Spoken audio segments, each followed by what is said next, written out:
মোহাম্মদপুর একটি হত্যা চেষ্টা মামলায় ফ্যাসিস্ট হাসিনার অন্যতম সহযোগী জুনায়েদ আহমেদ পলক এবং সাবেক অবৈধ এমপি সাদেক খান এবং কমিশনার সলিলুল্লাহ ছলুক তাদেরকে এই একটি মোহাম্মদপুর থানার একটি হত্যা মামলায় হত্যা প্রচেষ্টা মামলা তদন্তকারী কর্মকর্তা আদালতে রিমান্ড প্রার্থনা করে তাদেরকে উপস্থাপন করেন। তাদের বিরুদ্ধে 5 দিন রিমান্ড প্রার্থনা করা হয় এবং বিজ্ঞ আদালত উভয় পক্ষের বক্তব্য শোনার পর 3 দিন রিমান্ড মঞ্জুর করেন। আরও একটি হত্যা মামলা, সেটা হলো পূর্ব উত্তরা মামলা। এই মামলায় সাবেক মেয়র আতিকুল ইসলাম তাকে এই শেয়াজার নামে আসামি, তার বিরুদ্ধে তদন্তকারী কর্মকর্তা 10 দিনের রিমান্ড প্রার্থনা করা হন। বিজ্ঞ আদালত উভয় পক্ষের বক্তব্য শোনার পরে তার বিরুদ্ধে 3 দিনের রিমান্ড মঞ্জুর করেন।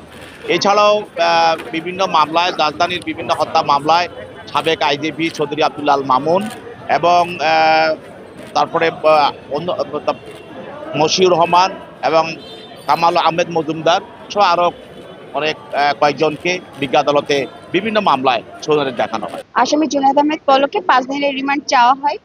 সেই ক্ষেত্রে আমরা কোর্টে সাবমিট করি যে আমাদের এই যে আসামি জুনায়েদ আহমেদ পলক, তাকে ইতিমধ্যে সর্বসাকুল্যে 58 দিন রিমান্ড দেওয়া হয়েছে এবং তার মধ্যে 34 দিন তাকে রিমান্ডে নেওয়া হয়েছে এবং এখনো পর্যন্ত 20 দিন রিমান্ড পেন্ডিং রয়েছে।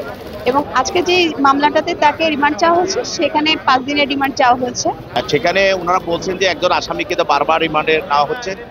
আমরা পজিশন পক্ষ থেকে বলছি যে একই মামলায় তাকে বারবার নেওয়া হচ্ছে না, তাকে বিভিন্ন মামলায় সে এজাহারভুক্ত আসামি বা ঘটনার সঙ্গে জড়িত বা সন্দিগ্ধ সেইভাবে তাকে রিমান্ডে নেওয়া হচ্ছে। আপনারা জানেন যে এই জুলাই ছাত্র আন্দোলন, ছাত্র জনতার যে বিপ্লব এবং যে অভ্যুত্থান যে আন্দোলন, এই আন্দোলনে আমরা বলেছি যে প্রায় 1581 বা 2000 জন ছাত্র জনতাকে গুলি করে তাকে হত্যা করা হয়েছে। এই হত্যার সঙ্গে তো হত্যা মামলাগুলো একের পর এক দায়ের করা হয়েছে। এই মামলাগুলোর সঙ্গে কোনো না কোনোভাবে এই আসামিরা সবাই কোনো না কোনোভাবে জড়িত।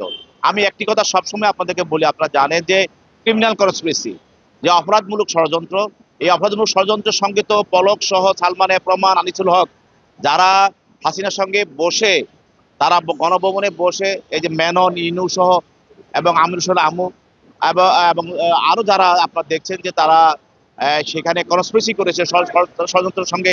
চৌধুরী আব্দুল মামুন, পুলিশের কর্মকর্তারা যারা বিভিন্ন সময় বৈঠক করে ষড়যন্ত্র করেছে গুলি করার জন্য, এরা তো প্রত্যেকটি হত্যা মামলার সঙ্গে তারা জড়িত হবে। তারা গণভবনে বসে বিভিন্ন জায়গায় বসে তারা এই হত্যা প্রচেষ্টার সঙ্গে জড়িত ছিল এবং কনস্পিরেসিতে জড়িত ছিল এবং তারা ষড়যন্ত্রে জড়িত ছিল।